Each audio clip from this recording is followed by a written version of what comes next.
Hello, and welcome to the Core Dog Experience. We're here.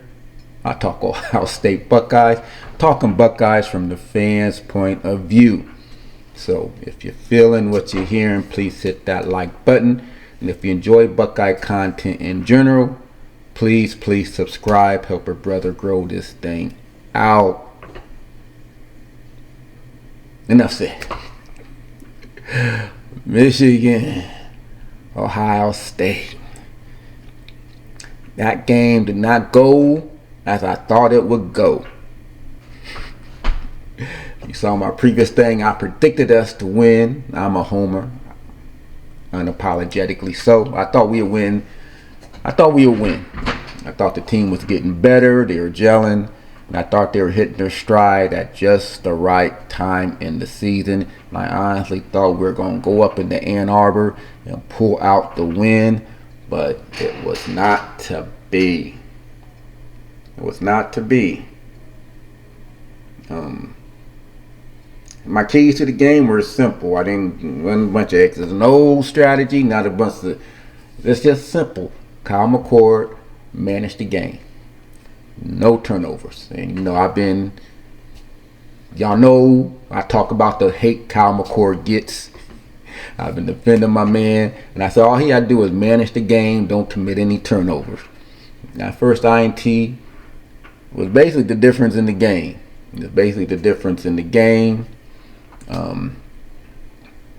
We couldn't overcome it.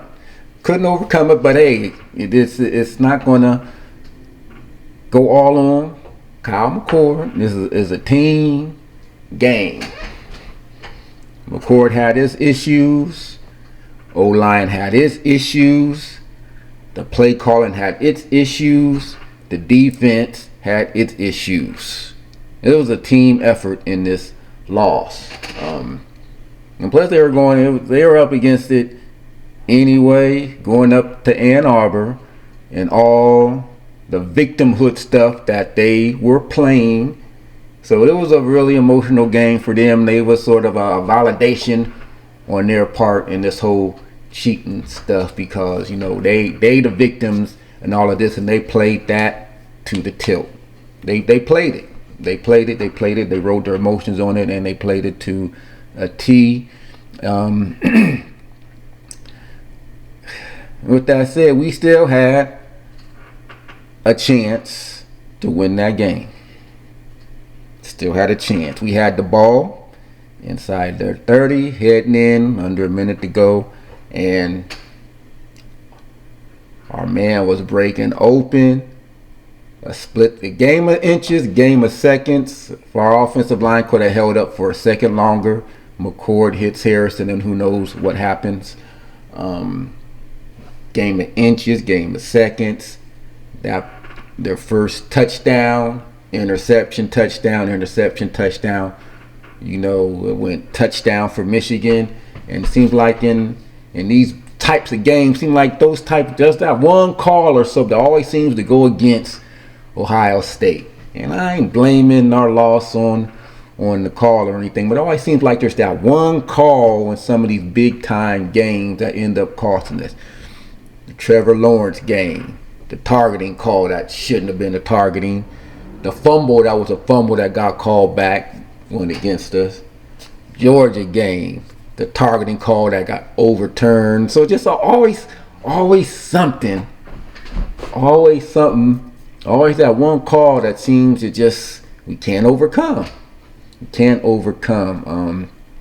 But we fought. The defense had some good moments. Defense had some not so good moments. It was a nip and tuck game throughout. And we honestly thought we lost the game, where we had a chance to steal momentum and keep it on our side. As when we tied it up at 17 apiece. I said, cool. We gonna do our thing. The defense is gonna come out because they've been stout all year long. I said, we tied it up. The defense is gonna get that 3 and out, and we gonna get the ball back, and it's gonna be ball game. Defense they couldn't do it. They gave the momentum right back to Michigan. They go up 24-17, and that was our chance. That was our chance to get off the field and get our offense back on the field. Go down by 10 and still had a chance. Still had a chance to win the game. Driving down the ball, driving down the field, and then of course the guy gets to McCord just before he can release the ball properly to Marvin Harrison. Then they get that second INT. This is all it was a team effort. We didn't get the ball to. I'm gonna talk individually about some of the stuff. We get the call to some of our playmakers in some of the right situations, and you can attribute that to some of the play calling. There's always been, seem like in these bigger games, Ryan Day does get tight to some extent. Even with he gets tight with CJ. He gets tight calling the plays with Kyle McCord. He did it last year with CJ Stroud. You wonder about some of his play calling. That's one of my issues about Ryan Day. Should he get fired? No, but we'll touch upon that because you know what the folks are saying about McCord. I ain't even gotta go there. Just one thing I would say: there's constructive criticism of Kyle McCord. Then you got just the jerks, and then you got the folks who just take it to that next level of vitriol that I just don't understand for college kids. They're college kids. At the end of the day, it's a game. He's doing the best he can do. You don't like the kid playing, you think someone else should be playing? Fine. There's a constructive way to say that without being... There's a constructive way of saying that you don't like someone, and some of these folks go overboard with that. Now, I mean, these are 18, 19-year-old, 20-year-old kids in some respects. This is Kyle McCord's first year as a starter. Would you have liked to see him progress a little bit more? I saw him progress some. Others would say not so much, but it is what it is. Everyone's entitled to that opinion about Kyle McCord, but a lot of folks laid the blame on Kyle McCord for the Michigan loss. We had the interceptions. We needed a clean game. Ohio State didn't have one. Michigan did. We needed that clean game, and it was hard to overcome the interception. Yeah, I mean, it is what it is. Hard to overcome that interception. We had the opportunity to, and the defense didn't hold up. So there's just little stuff throughout the course of the game that you could point to that we didn't capitalize, and Michigan did. They capitalized on their opportunities. We didn't. Would it be an inaccurate throw, missed block, missed tackle, bad play call? We didn't. And hence the 6-point loss. I can't lay it at one individual thing because it was we had opportunities to win the game. They were there. They presented themselves. We didn't take advantage of it. Like I said, Kyle McCord, he needed to play an efficient game. And for the most part, our offense did. We outgained them in yards. But when in these high-profile games, normally the team who turns over less wins. That's normally how it plays out. We turned the ball over. We couldn't force any turnovers.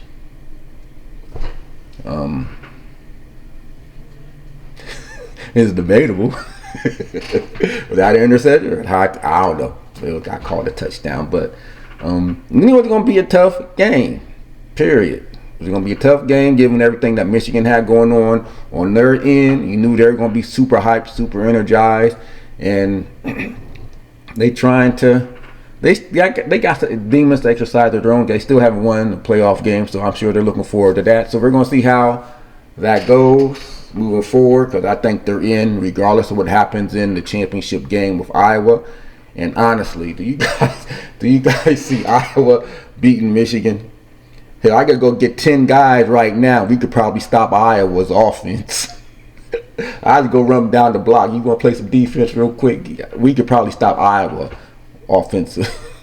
Because Iowa can't. They ain't got no offense. But anyway, I just don't see Michigan losing to Iowa. And we're going to talk a little bit about the playoff and the different scenarios. Now, we can still might get in. So, depending on how things play out. But Kyle McCord, he wasn't as efficient as I would have liked him to be.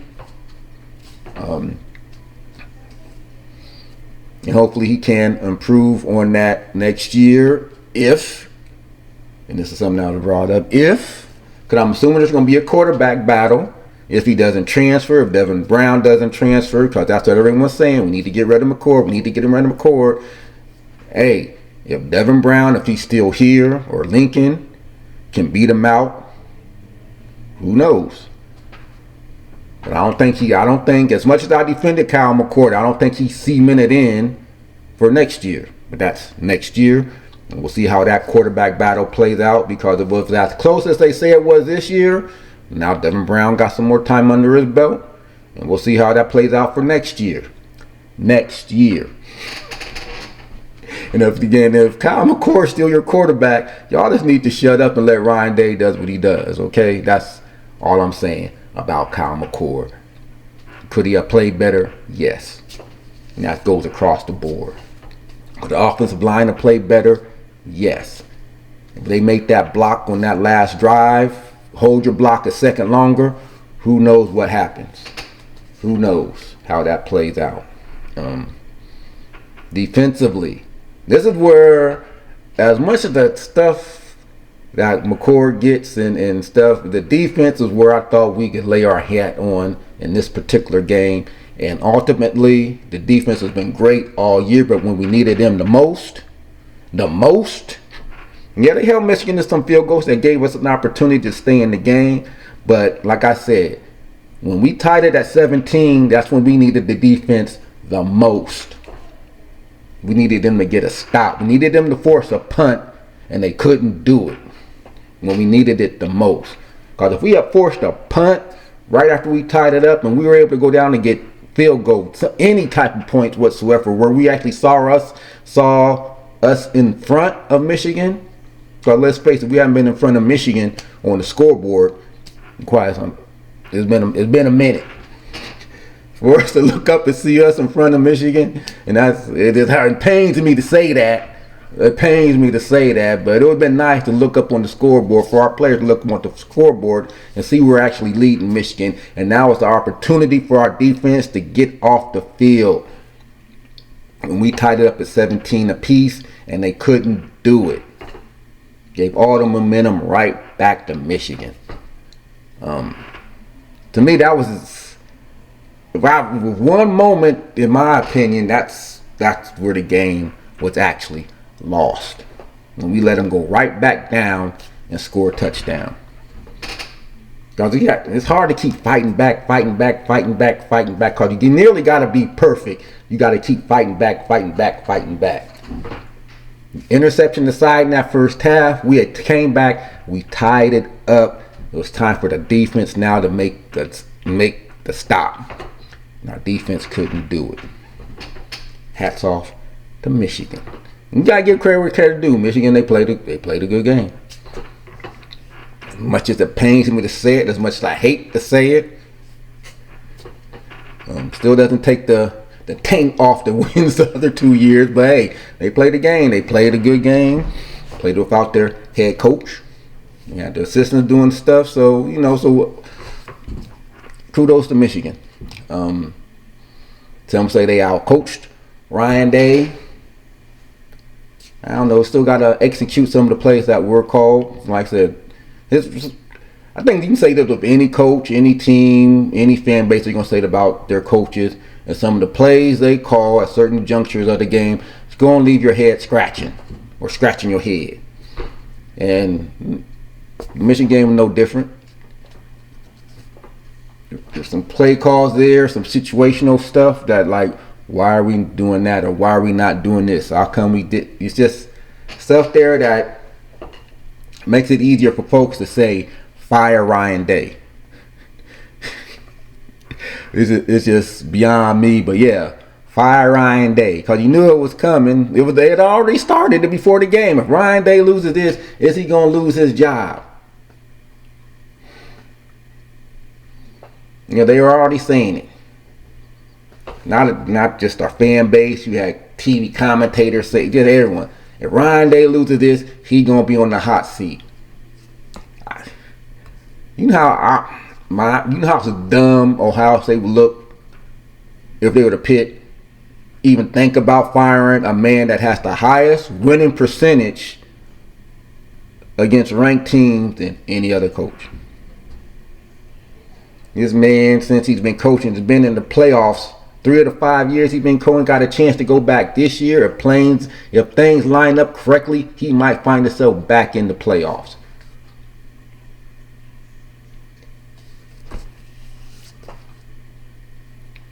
His only losses in conference have been the 3 losses to Michigan. That's it. Now, I know it's Michigan, and a lot of people pit their heart and soul on the Michigan game. I don't care if we go 1-11 as long as that one wins over Michigan. Now, how stupid is that? So you don't care if you go 1-11 as long as that one wins over Michigan. That's just dumb. I'm sorry. If that's your way of thinking, that's just dumb.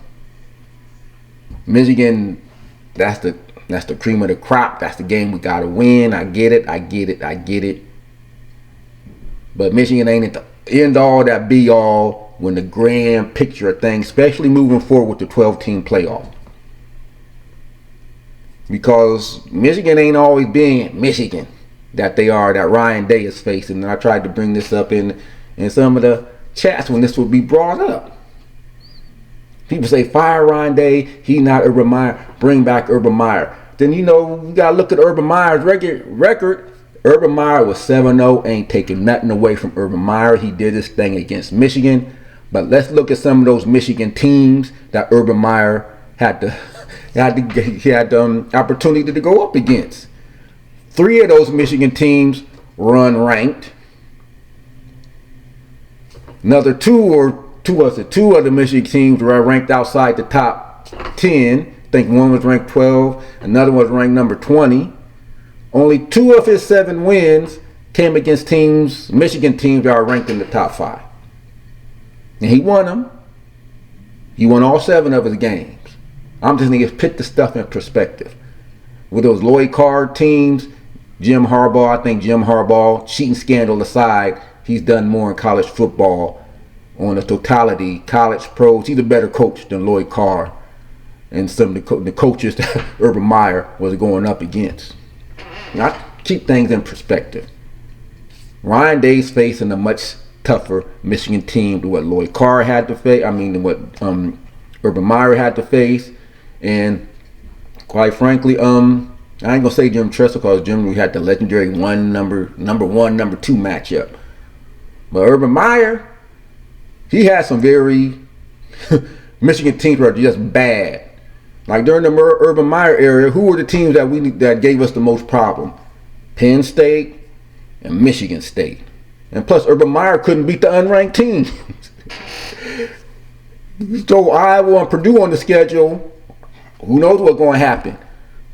Ryan Day hasn't lost to those type of teams yet, and he's definitely hasn't gotten blown out. Urban Meyer got blown out by those teams that cost us spots in the playoff, BCS or whatever. Urban Meyer has not lost, to his credit, he has not lost those type of games yet. So all these people calling Urban Meyer, Purdue, Iowa. I'll give you 7 wins, 7 Michigan wins. He should have won them because we just flat out have better teams. So yeah, he did what he needed to do in those games because he had the better teams. Ryan Day is arguable if he had the better teams or not, because these Michigan teams Ryan Day's had to face the last few years have been good Michigan teams. Whether we want to admit it or not, these are some good Michigan teams. Harbaugh, whether we like him, hate him or not, he's a good coach. You see what he did at Stanford, see what he did in the NFL. Harbaugh can coach. So why he had to resort to some of this stuff, I don't know. He couldn't, I don't know. All I know is the first time he faced Ryan Day, he got blown out. Second time they were supposed to face Ryan Day, they couldn't play. It should count as a forfeit, and how Ryan Day should get the credit for that win, but they just canceled the game. Ohio State was ready to. One team's ready to play and the other one's not. That's a forfeit. That ain't no cancellation. Why you cancel the game? To say the team forfeited, Ryan Day should have got credit for that victory. So in my opinion, Ryan Day's 2-3 against Michigan. And who knows if this thing plays out the way we think it might play out or the way it should play out. If I'm an Ohio State fan, those wins should get vacated anyway. I said they vacated our wins over tattoos. If you vacating wins over tattoos, you need to vacate these wins over that stuff because that affects the on-field play a lot more than getting some ink on your skin. But that's another rant for another day. But I'm just saying. Take into perspective when you talk about Ryan Day and his record against Michigan and you want to compare it to Urban Meyer and the coaches that came before him like Jim Tressel. I give Tressel the props because he started it. In Ann Arbor in 360-something days, we're going to go up there and you're going to be proud of our young men. And Ohio State ain't looked back since until the cheating scandal. However they look till the cheating scandal. Michigan got their footing. They a good team. I ain't taking nothing away from them, but hey, I'm just saying, it is what it is. Urban Meyer was good, 7-0, and quite frankly, he should have been 7-0 because there were some bad Michigan teams, period. Ryan Day got to step his game up, though. I get on Ryan Day for his play calling. He has me scratching my head some. I'll be like, what are the hell you doing? But I ain't advocating for the man to get fired because he brings in top 5 classes damn near every year. They in the hunt every year. You know how many other teams outside of, if your name ain't Georgia or Alabama, how many other teams would die to be in Ohio State's position year after year after year? Clemson done fell off. Texas just now getting back. SC done fell off. When these people say Ryan Day, I'm like my brother here. When y'all say fire Ryan Day, give me some names. What is your plan? What's your plan? You fire Ryan Day, who you gonna bring in? And damn it make sense. Because they throw names out there that don't make sense. Fire Ryan Day, who you gonna? And a lot of times it's crickets. No one has nothing to say. They don't respond. He knows he's an ass. I done seen him ass. No one responds to him. I've asked before. No one responds. Fire Ryan Day. What's your plan to bring somebody in? Okay. He's 56-7, whatever his record is, highest winning percentage.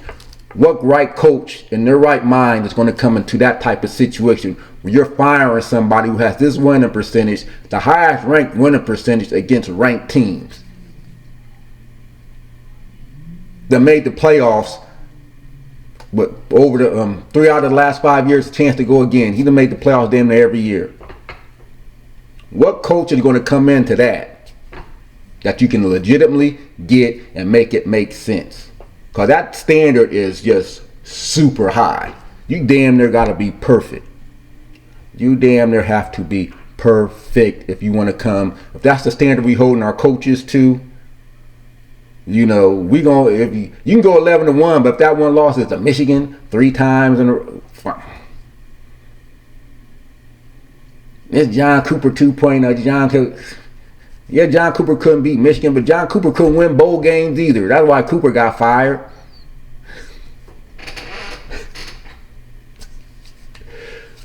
Cooper didn't understand right. Cooper couldn't win big games. He couldn't beat many, but he had trouble winning bowl games too. Cooper had trouble winning against unranked teams. Cooper had some talented teams, and one thing Cooper did, he raised the level of recruiting here during this time at Ohio State. And then, of course, Urban Meyer came in. He took it to another level. And Ryan Day, I think he's taking it to another level. Bringing in top 5 classes damn near every year. Currently has the number 2 class. So if you're going to fire Ryan Day, first you're going to risk losing the number 2 rated class. Who are you going to pick there? And some of the names that got thrown out there was Lincoln Riley. Are you effing kidding me? You seen the shit show USC is right now? Lincoln Riley, really? Really? Lincoln Riley? Nah. He was good at Oklahoma, but he couldn't. If he was so good at Oklahoma, why he run off to USC? If Lincoln Riley was that good, Oklahoma wouldn't have let him go. I'm just saying. Another name, Marcus Freeman. Marcus Freeman can't beat the coach y'all want to run out now. Why you want to bring in a coach that can't beat the coach that you want to get rid of right now? And how's Notre Dame doing this year anyway? Like I said, make it make sense. Just don't say fire Ryan Day and ain't got no plan. Mike Vrabel. I have not read anywhere at any time that Mike Vrabel was interested in coaching in college. We can go Brian Hartline. How you know Brian Hartline ain't the one calling the plays now? He just got the offensive coordinator, co-coordinator, whatever his duties are. What makes you think he's ready to be a head coach? That might be a Deion Sanders waiting. You knew Deion could coach at the lower level, but he's up with the big boys now and they ain't going so well for Deion. It may not go so well for Brian Hartline as y'all might think. Let him sow his oats some as offensive coordinator. So again, make it make sense. You fire Ryan Day. Who are you going to legitimately get in here and come in that type of situation where you go 56, 57-7 and they're ready to fire you because you can't beat Michigan? They an important game. I get it. They the rivalry. That's the game. But you going to fire them if you go 11-1 because you lost the game? Make it make sense. He done made the playoffs damn near every year he been here. Make it make sense. What other coach can say that who's not named Kirby Smart these last few years? Go back to when Ryan Day started. What coach has been better outside of Kirby Smart? Nick Saban. You know, your only. What coach has made the playoffs 3 of the last 5 years since Ryan Day started? Who's not named Kirby Smart or Nick Saban? No, yeah, ain't there to not that many out there. Not that many out there. Dabo maybe. You see the type of year Dabo's having now. So just fire Ryan Day. When I ask you who you gonna replace him with, respond, but respond and make it make sense. Just don't throw stupid names out there. You know, names that we ain't gonna names we can't just get. Kirby Smart ain't leaving Georgia. Nick Saban ain't leaving. Mike Vrabel ain't leaving. Luke Fickell. Hell, Luke Fickell can't win the Big Ten West. He can't win the Big Ten West, but you want to bring him in. He did good at Cincinnati. I give Luke that. Let's see what he can do at Wisconsin first. Let's see what he can do there. Try to win the the divisions are going by the wayside. Let's see what Luke Fickell can do at Wisconsin. Because he couldn't win the Big Ten West this year. And that's a bad division. I'm sorry. You got a team like Iowa who can't score, win the division. Luke Fickell ain't the answer. I don't know who y'all going to bring in that's going to be better than Ryan Day at this point in time. Now, if that said, once we go to this 12-team playoff, and I said it in the past, some of my previous postings, go watch some of my previous stuff. It's some good stuff. But I said in the past, we're going to this 12-team expanded playoff. The moment Ryan Day misses the playoff with the expansion to 12 teams, that's the day I jump on board and say Ryan Day got to go. And if it's next year, so be it. There's no situation in no world whatsoever, in no universe, Marvel-verse, NCAA-verse. Yeah, I'm a Marvel person. There's no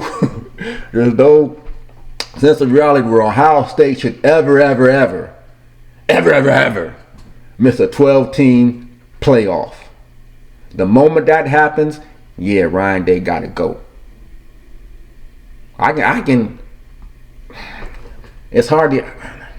Now we need to beat Michigan. I get it, but I ain't gonna fire them if we can make the 12-team playoffs every year. Cause let's face it, if that, and I'm gonna bring it up from time to time because I think it was such an egregious call. If that targeting call does not get overturned, Ohio State wins the national championship last year. And we're not having this conversation about Ryan Day. But things are what they are. He got to win. Got to overcome some of these penalties. Some of this stuff, some of those plays, 1 or 2 plays a game that affect the outcome of a game. And to this day, these bigger stages, CFP, the Michigan game, we haven't been able to overcome them. So yeah, that lays at Ryan Day's feet. I give y'all that. But he ain't getting fired. And when y'all say fire him, y'all ain't giving me no names. Make it make sense. Give me a name out there to make sense that's going to come in here under that situation. You can come in here and recruit to that level. And don't say just because Ohio State we can get them, because y'all complain about we lose people as well. Well, we can't get the offensive lineman. We can't get this. We can't get that. We recruited the wrong quarterback. We got to recruit that position better. Kyle McCord, a 5-star quarterback. Devin Brown, 4-star. Erdo, all these guys are 4 or 5-star quarterbacks. Name me one 6-star quarterback Ohio State's missed out on. Cause that's what y'all want. Y'all, it's like this guy. He's a 5-star quarterback, I believe he was, and he ain't good enough for you. Y'all didn't like C.J. Stroud for a good portion of last year. This fan base. Not everybody. I'll roll that back. I'll roll it back. So not everybody. You got a good percentage of this fan base is just they spoiled. I think sometimes they just say stuff to be saying stuff. Fire Ryan Day. You put him on the spot. Who you gonna bring in? Crickets. But it is what it is. Could he done some stuff differently? Every coach second guesses themselves after a game, even when you win. It's the human nature of coaching. You go second guess yourself. Could I have done this differently? Could I have done that differently? And the 2023 edition of the game is no different. They're gonna be second guessing themselves for a lot. They're gonna be second guessing themselves. What could I have done differently? What play could I have called differently? We could have called some different plays. He could have done some different stuff. The lineman could have blocked. If I would have held my block 1 second longer. If I would have made that tackle. All that stuff's running through all that. You don't think they feel like shit? You don't think they feel... You got some of those guys that are going to leave there without having beaten Michigan. You don't think they feel like shit? They ain't getting no golden pants. So, it's at the end of the day, it's a game. It's a game. And some of us taking it... And I'm passionate about it, but some of us take it a little too seriously to have that much ride on a bunch of 18, 19, 20-year-olds. It's not the end of the world, y'all. Y'all, I'm tired of waiting till next year. Well, you know what? You got to wait till next year, see how we going to do next year. It is what it is. All right. Who knows? We may not have to wait. Depending on how things play out, we might still be able to get into the playoffs. In my scenario, Georgia at this point, they have to win. I think Michigan's in regardless. If Michigan ain't in, we ain't in. I'll just put it like that. They beat us in the head-to-head. So I think Michigan is in regardless. Or if anything, they'll go in before us. So I hate saying it, but we don't need Michigan. I ain't rooting for them to win. If they win, they win. It benefits us if they win, but I ain't going to root for them. I'm like, if we don't get in, damn it, I don't care if they don't get in. All right, I see 2 SEC teams in there, then Michigan. If I can't go to the playoffs, damn it, you can't go either if you lose. That's just me. But anyway, Georgia needs to win. We can't have that Alabama even. How do you lose that, Auburn? Fourth and goal from the 31-yard line. You let these fools score a touchdown. Are you serious? Talk about firing. You need to fire that coach right. You need to fire the whole defensive staff. You need to get rid of the second. Talk about getting rid of some folks. That's the type of stuff you get rid of folks over. 4th and goal from the 31 yard line, and Alabama scored the TD on the last damn play of the game. But what do you figure when you lose to New Mexico State? When you pay $2 million to lose to New Mexico State, can't expect much, I guess. 4th and goal from the 31 yard line, and they let Alabama win. Unbelievable.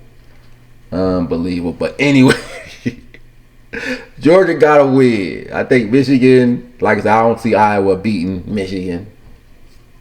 The winner of Washington and Oregon is in. That leads us down to if Texas beats Oklahoma, who has the better resume.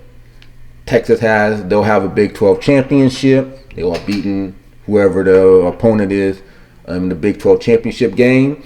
That's one benefit they got going for them, but their loss is worse than our loss. So it becomes an argument. Texas, Ohio State. I'm assuming they'll probably go with the conference divisional champion, because I don't see us dropping below Texas. I believe in the AP poll they have us at number 6. I don't think we should be below Texas. Like I said, we lost to what's going to presumably be the number 2 team, and they lost to someone who's not even the top 10 at this point, I don't think. And if Alabama were to go ahead and lose to Georgia, then that's sort of diminishes that win some. But it'll be better if Texas loses, and definitely better if Florida State loses. I thought Florida was going to get them, but it's Florida, and it's Florida. They're not very good this year. But if those 2 teams loses, I think Ohio State's in. I just pick who are you going to move above them? If Texas loses and Florida State loses, I think Ohio State's in. That's the best case scenario for Ohio State to get into the playoffs. To back their way in, and yes, I don't mind if we back our way in, because we backed our way in last year, and damn it, we should have won the game. So it's be interesting to see how the rest of the year plays out. But Ryan Day, he's not going nowhere. Love Urban, but people did bring up Urban Meyer. That's why I had to put stuff in perspective. Urban 7-0, but 3 of those, they weren't the best of Michigan teams that Urban had to go up against. But on another, y'all don't want to hear, we did win 1 championship. Our men's basketball team might actually be decent this year. We got some players, y'all. We won the Emerald Coast Classic. We knocked off our number 17, Alabama. They were the highest scoring team, and we beat them at their own game. We got some 3-point shooters this year. Jameson Battle, good transfer. The transfer portals, I think it works better in basketball than it does football in a lot of aims. You can literally rebuild your whole team in basketball, because you only got 5 players. But Jameson Battle, transfer portal. Bonner, transfer portal out of Baylor. Our team, we got some people who can make a 3-point shot now. Our sophomores are growing up, so the team looked good. They looked good against Alabama, and they followed that up by destroying Santa Clara. So we'll see what Holtman can do this year. Nothing to go but up from how the team finished last year. So we will see. But folks, what is your take on all of this, on the game, on Kyle McCord? Was he the reason why we lost, or was it the play calling, or was it the defense, or was it all of the above, or was it just Michigan's just a better team this year? It might be just as simple as that. But interesting to hear your takes, what you feel about it. If any Michigan fans are here to gloat, hats off to you. I make a bunch of excuses. I pretty much left at Ohio State today. So if y'all want to gloat like the Georgia fans did last year, they just came in, Ohio State sucks, and ran out. But I'll take it. But anyway, hope you guys enjoyed the segment. Hope you're feeling what you're hearing. If you do, hit that like button. If you enjoy Buckeye content in general, please subscribe. Help this brother grow this thing out. And until next time, Go Bucks, OHIO. I'm out.